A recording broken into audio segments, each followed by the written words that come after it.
¿Por qué? Los domingos de 14 a 15 con Graciela Fernández Mejide en la 1110.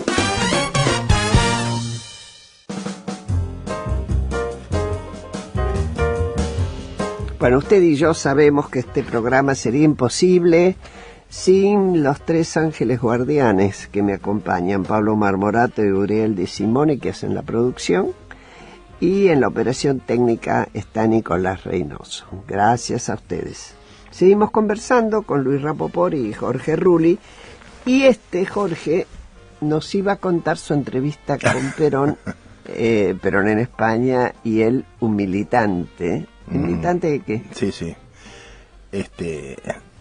Bueno, ya habíamos formado, digamos, Perón me conocía de haber organizado la FAP, que era una especie de reaseguro para su retorno del año 64. Uh-huh. Pero te estoy hablando de después la muerte del Che Guevara nos arrastra, mejor dicho, la lucha de Guevara nos arrastra y la muerte de Guevara es un golpe muy duro para mi generación. Y yo lo veo a Perón en el 60, a principios, enero del 69. Uh-huh. Pero bueno, digamos que en el 64, recordemos, Perón estuvo a un tris de llegar en el gobierno de Ilia, de Arturo Ilia. Y claro, que le hacen bajar el avión en Brasil. Claro, bueno. Yo creo que Perón, evidentemente Perón no sabía si lo iban a dejar entrar, si iba a poder entrar. Uh-huh. Pero tenía una seguridad. Yo creo que Perón siempre pensaba estrategias complejas. Uh-huh. Lo tenía Goulart en Brasil y podría haberse refugiado o haberse quedado quizá en Brasil. A lo mejor era una alternativa cerca de la Argentina, pero cuando el viaje el viaje de retorno es inminente, hay un golpe de Estado en Brasil. Sí. Entonces pierde esa situación. Esa posibilidad. También pierde la situación que por cambios que se dan en Uruguay, de quedarse en Uruguay, que hubiera sido otra alternativa. Claro. En definitiva, que lo retornan. Y bueno, ahora vamos a 69 y 20 días. No, el tema es que, bueno, en el peronismo que yo conocí había sectores aburguesados, digamos así, había sectores neoperonistas y había sectores combativos. Esta en todo caso era la diferencia, pero no era la diferencia ideológica que se va a dar después. Uh-huh.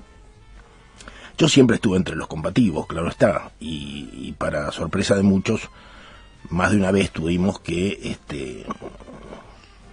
una vez le rompimos un acto al viejo Jaureche, que era uno de los politiqueros de la época. O sea, ahora parece que es el Che Guevara, pero en realidad Jaureche siempre fue la ala burguesa del peronismo, de aquel peronismo antiguo, ¿no?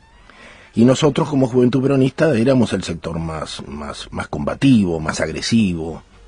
¿Y por qué viajaste vos a entrevistarte con Perón? Bueno, llegué, me vi con Perón cuando volvía de Cuba, a fines del 68 salí de Cuba, y bueno, el asunto es que discutí con él algunas posibilidades revolucionarias y lo vi muy, ¿cómo te diría? Ese Perón conductor que a veces que me dice, Rulli, no puedo hacer la revolución con los buenos nada más, me reta de alguna manera. Es decir, era como, para mí fue como estar con mi padre o con mi abuelo, ¿no? Era una... Con las mismas contradicciones. Claro, con las contradicciones propias de una familia, ¿no? Y creo que para Perón también era lo mismo, ¿no? Lo debe haber sentido, evidentemente. Fue muy fuerte, ¿no? Encontrarlo a Perón, poder hablar con él, sentir que no manejaba los lenguajes de mi generación. Uh-huh. También, pero los lenguajes de mi generación reconozco que eran los cubanos. Debo reconocerlo. ¿Te frustró eso? En su momento sí, me afectó porque yo le hablaba de la lucha armada y él me hablaba de Ñíguez. ¿Se entiende? Pero claro, y ahí era un militar que intentó un golpe de Estado, ¿no? Él me hablaba de... Era el ministro del Interior cuando secuestraron a Aramburgo, me parece. Claro. Pero, en fin, yo también he pensado mucho en esto, porque unos meses después es la entrevista con Firmenich, y si no me equivoco con Quieto, que viajan a Madrid, y ellos no observan lo que yo observé. O sea, o Perón aprendió rápidamente, o le sirvió la entrevista conmigo para decir, acá me tengo que poner al tanto de un nuevo lenguaje, porque ellos no observan, ellos que van dispuestos a la crítica no observan lo que yo observé. Así que es posible que haya sido capaz de hablar los nuevos lenguajes que se hablaban, que tenían mucho que ver, más allá de que fuéramos peronistas de verdad unos y entristas los otros. El mundo cultural del levantamiento francés, del levantamiento estudiantil, de la Revolución Francesa, de la Revolución Castrista, estaba en nosotros, ¿no? Era propio de la época. Claro. Y era del propio de las lecturas. Leíamos a Abraham Guillén en la cárcel, el viejo anarquista español, ¿no? Que decía... ¿Cómo? Claro, Franz Fanon, claro. Entonces el viejo Guillén decía, la administración la tiene el enemigo, no tenés que tener una administración propia. Bueno, ese tipo de cosas. Claro, yo trataba de explicárselo a Perón, imagínate, no era fácil, ¿no? No te entendía. Pero bueno, no, el tiempo no pasa en vano, yo ahora me doy cuenta que el desubicado era yo, claro, por supuesto. Ahora fíjate. Pero bueno, yo era mucho más joven, claro. Fíjate vos que yo no estoy tan de acuerdo con Luis cuando él dice, a mí no me interesa la historia. Y yo digo, a mí me interesa la historia para poder pensar el futuro. Cuando empezamos, antes de empezar esta audición, hablábamos de lo que significa hoy la globalización y a través de la tecnología, cómo estamos siendo cada vez más esclavos de esa tecnología. Se te cae un sistema y bueno, y esto a nosotros también nos cuesta entenderlo, porque venimos de una época en que pensar en eso era casi un sueño de Bradbury, cuando nosotros éramos jóvenes. Es decir, siempre el pasado sostiene, a mi criterio, cosas que nos permiten ir comprendiendo lo que nos va pasando y nos ponen en una situación como lo pusiste a Perón supuestamente, de tener que decir, oigan, o entiendo lo que está pasando, claro. o me quedo en el pasado que no quiero ser. Claro. Che, te voy a hacer una confesión y de paso después te hago un regalo cuando te vea. Me pasé unos 7, 8 años en mi vida estudiando historia y terminé escribiendo un libro sobre historia. Así que coincido. ¿Me lo regalás? Y te voy a regalar, sí. Pero después te comento porque tiene ¿Vos que ver... admirador de Hoban y de... No, para nada. No. Jude. No. Tony Judd sí. Tony Judd sí, pero no Hoban. Pero termina la historia. No, la historia era esa. Yo echo de menos una Argentina épica, una Argentina con otro culto al coraje, esto que tiene a lo mejor que ver con lo que tú dices, Graciela, esta tecnocracia, ¿no?, que se impone sobre la vida política. ¿Sí? Lo que hay un filósofo cordobés que habla de esto de la tecnopolítica, ¿no? En fin, yo quería contar una anécdota de mi abuelo, ¿no? Mi abuelo nace en el 65 viene en de Italia. Abuelos esto. Fíjate vos, no, claro, para competir con él. Sí. En el 65 nace en Italia, en Los Abruzos. 25 años después, yo no sé en qué momento llega, pero cuando él tiene 25 años, en la Argentina, en Buenos Aires hay una revolución que es la Revolución del Parque, en 1890. Tiene 25 años, no sé cuándo llegó. Él está peleando en la calle con los cosacos. Yo ni siquiera sé si hablaba español, pero el asunto es que se refugia de los cosacos con otros jóvenes, era anarquista. Y se meten en una casa patricia donde se flecha con mi abuela Elvira. Mira. O sea, le abren la puerta para refugiarlo con otros, como es habitual todavía en la calle de Buenos Aires, y la conoce a mi abuela. Esta es la historia, ¿no? Pero fíjate, a mí me duele que esta Argentina haya quedado tan atrás, ¿no? Que esa militancia se haya reemplazado por operadores, por mercenarios, por personajes como Zanini. Esto es una de las cosas que más me duele, ¿no? Sí, y como nos decía Jorge Osona, como en las ciudades, en asentamientos y villas que él estudió, él lo hizo su estudio sobre todo en Villa Fiorito, vos tenés que quedó tan contaminado por nuevas formas, como es el narcotráfico, sí, como es iglesias como la evangélica, que en realidad, teniendo una simpleza muy grande en la propuesta, trabajan sobre la autoestima. porque reconocen el individuo. Hoy ese individuo que se quedó afuera no es reconocido por nadie. Antes el peronismo lo contienen, sí. lo contenía. Hoy la iglesia lo contiene. Y el narcotraficante que lo usa, obviamente, que le sirve o no le sirve para un negocio, no nada más. Y esto también lo tenemos que tomar en cuenta como un presente al lado de, como contracara de esa tecnología, ¿no? Uh-huh. Es fuerte. Te voy a decir, no sé si en parte tiene que ver con el peronismo, en parte tiene que ver con un poco más. A mí me chocaba la oposición extrema que había en los 18 años de proscripción y en los años también del peronismo de 45 y 55, la oposición extrema que se planteó durante la época posterior a la proscripción, o sea, yo soy la patria y el otro la antipatria y viceversa, que se vive ahora en el discurso de Cristina. Y también me chocaba los niveles de corrupción de la Argentina desde que la conozco y creciendo. Y entonces me puse a estudiar historia. ¿Dónde, cómo, por qué, como dice el programa tuyo? Bueno, es la pregunta. Y bueno, pero ahí lo primero que descubrí, o me pareció descubrir, porque eso uno nunca descubre, es que no es Argentina. ¿Qué cosa? No es Argentina, es Hispanoamérica.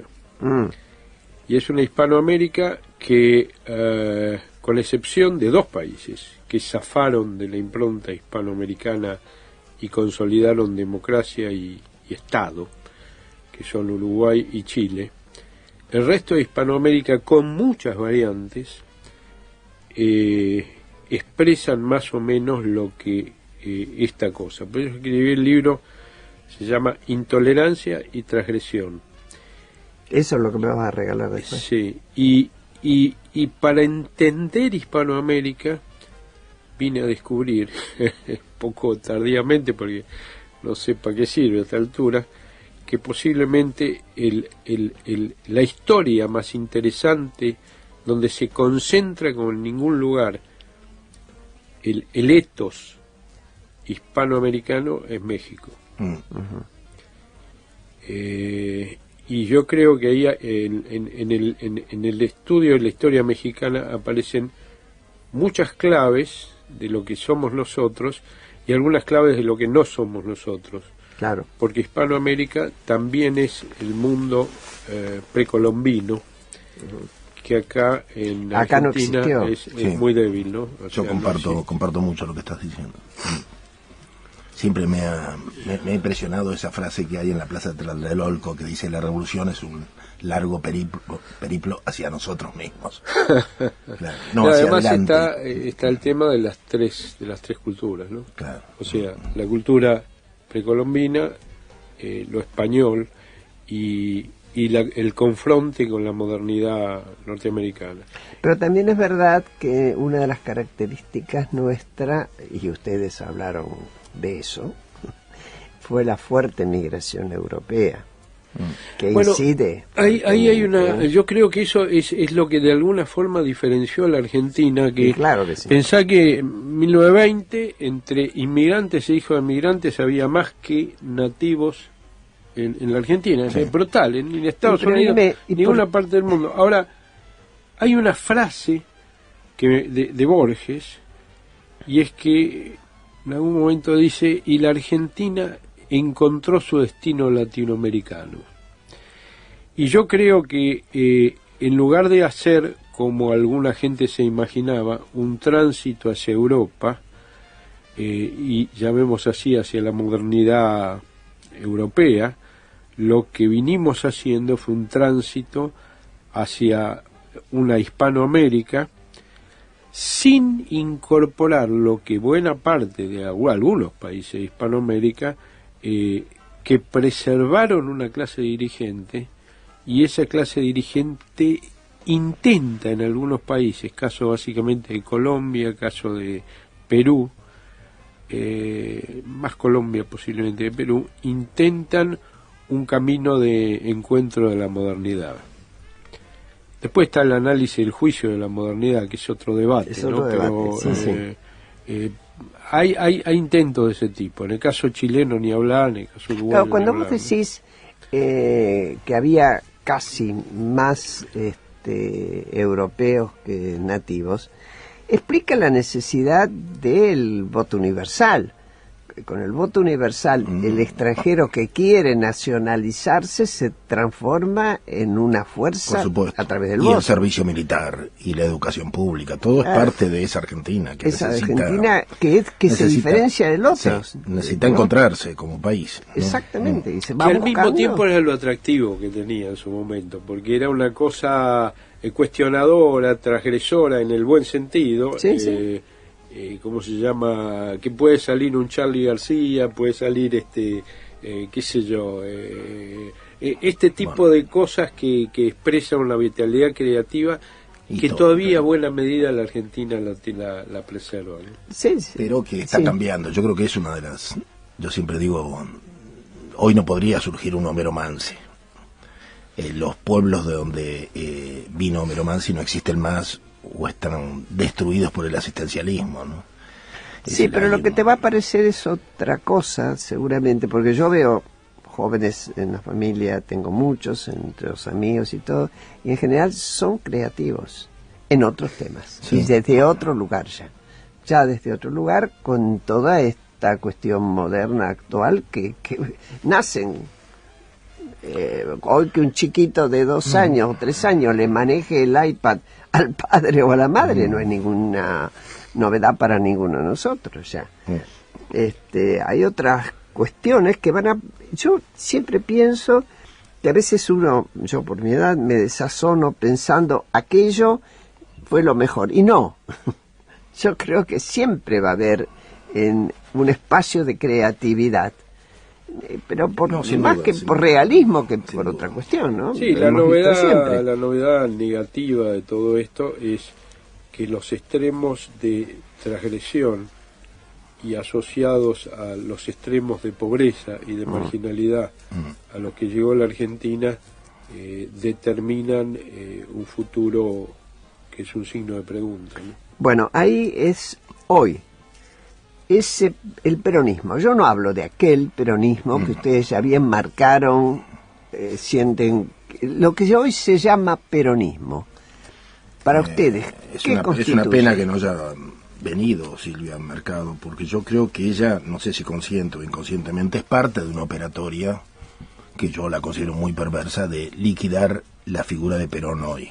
Ahí, fíjate que hay una ley que ordena levantar su monumento. Nunca va a tener un monumento, pero es muy duro. ¿Te acuerdas la anécdota del viejo Cafiero cuando la va a ver a la Presidente y sale llorando, ¿no? Al respecto. El odio se mantiene y parece que liquidar la figura de Perón... Pero vos hoy pensás, por ejemplo, que personas como Cristina Fernández de Kirchner tienen ese odio al peronismo. Sí, yo creo que sí. Y que necesitan liquidar esa fibra, ¿no? Porque Perón significa, entre otras cosas, entre las muchas cosas que puede significar, es la idea de la conducción y de la estrategia, que hoy el argentino común no la tiene, no tiene la menor idea. En su vida, yo justamente trabajo en eso, porque creo que el futuro de la Argentina es imprevisible y caótico con certeza. Entonces, me esfuerzo mucho en cursos y en los trabajos que hago y en el Facebook y en la capacitación que llevo adelante de que la gente incorpore líneas de estrategia en su vida, que tienen mucho que ver con la encíclica del Papa ahora, de cómo vivir de otra manera, con menores recursos, pero mejor, con mayor calidad de vida. Bueno, la dificultad es enorme, pero tampoco la dirigencia política tiene una estrategia, van como improvisando, tapando agujeros, ¿no? Y Perón expresó, parece que se llevó con él la idea de la conducción, ¿no? Esto que, digamos, estas anécdotas mías en Madrid, que era lógico que yo no entendiera algunas cosas, pero claro, uno lo entiende con los años, que había una idea compleja de la estrategia y de la conducción política, que y bueno, me parece que eso ha desaparecido con la figura de Perón, y también ese tesoro de tener un personaje como ese, como faro, como referencia, que se lo busca liquidar, ¿no? ¿Vos pensás que se lo busca liquidar o se va muriendo de muerte natural? Mira, no sé, lo que sí yo coincido es que Perón era esclavo de un proyecto grande. Tenía una visión del mundo, tenía una visión de la Argentina que expresaba grandeza. Bueno, él también era un hombre de época, porque era en el momento de los estados-nación, en todos lados. Y yo creo que esta gente es esclava de la mezquindad.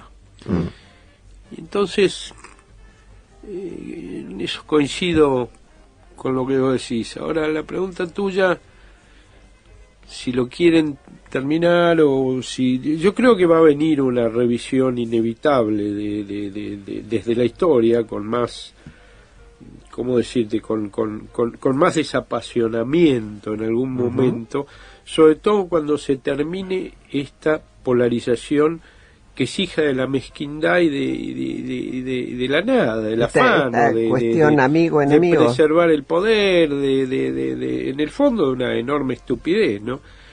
Y yo creo que eso se va a terminar, por fortuna, y yo creo que van a haber gente, investigadores, que van a volver a repasar la historia con una mejor contextualización que la que hace... Menos apasionamiento. Y claro, porque en el fondo Silvia, lástima, no está acá, yo se lo dije varias veces. Vos no estás peleándote con Perón, vos te estás peleando con Cristina Kirchner. Claro, pero equivocó los planos, entonces. Bueno, claro. A mí, digamos, insisto, la historia me ayuda a pensar y contemplar la realidad. Si uno mira hoy quiénes son las personas más notables que rodean, con gusto o sin gusto, de la Presidente, a Cristina, yo no veo peronismo, digamos, paladar negro peronista, no lo veo nadie. No, claro. No, nadie, no porque pretenda que esté gente de no sé qué época, pero provienen de la no política o de otras situaciones políticas diferentes, claro. ¿no? Sí, o vienen del afán, o son logreros, qué sé yo, tipo como vudú, o qué sé yo, y vas a buscar una ideología. Decir que proviene de la UCD es un exceso, ¿no? Exceso. Es como regalarle un pasado político que no tiene. Claro, el tipo, qué sé yo, un vivillo de pueblo que... A propósito de lo que dice Graciela, hay un tema para mí fundamental, que es la globalización. Y que a Perón lo tiene como partícipe en cierta medida, porque esto me consta por amigos que han estudiado el tema. Perón trabajó mucho en el tema de cómo evitar la globalización que venía. Su estadía en Europa en los últimos tiempos, trabajó con muchos estudiosos que trataban de evitar lo que vino después, que es este rostro despiadado de la globalización, ¿no? Que de alguna manera se instaura en el 73, cuando David Rockefeller viaja y establece relaciones con Mao Zedong y se acuerdan el primer traspaso de fábricas a lo que es la China popular, ¿no? Perón, a mí me parece que una de las cosas terribles de aquel peronismo del retorno fue que por la incompetencia de Cámpora, Perón tuviese que hacerse cargo de la presidencia. Bueno, cuando pero Perón también, tenía lo había elegido un rol. Perón. Lo había elegido Perón a Cámpora. Sabía quién era. Bueno, yo lamento, pero esto se termina porque se nos termina el horario, pero es como que siempre hay algo por donde empezar. Nuestra historia está tan rica. Yo les agradezco un montón. Lamento que no haya estado Silvia. Me hubiera gustado que ella pudiera discutir sus argumentos con ustedes, pero bueno, a lo mejor en otro momento. Y me despido hasta el domingo que viene. Estuvimos con Jorge Rull y Luis Rapoport hasta acá, y la verdad que a mí me encantó este programa. No sé a usted cómo le habrá ido con nosotros. Hasta el domingo próximo, que lo pase muy bien. Muchas gracias. Gracias.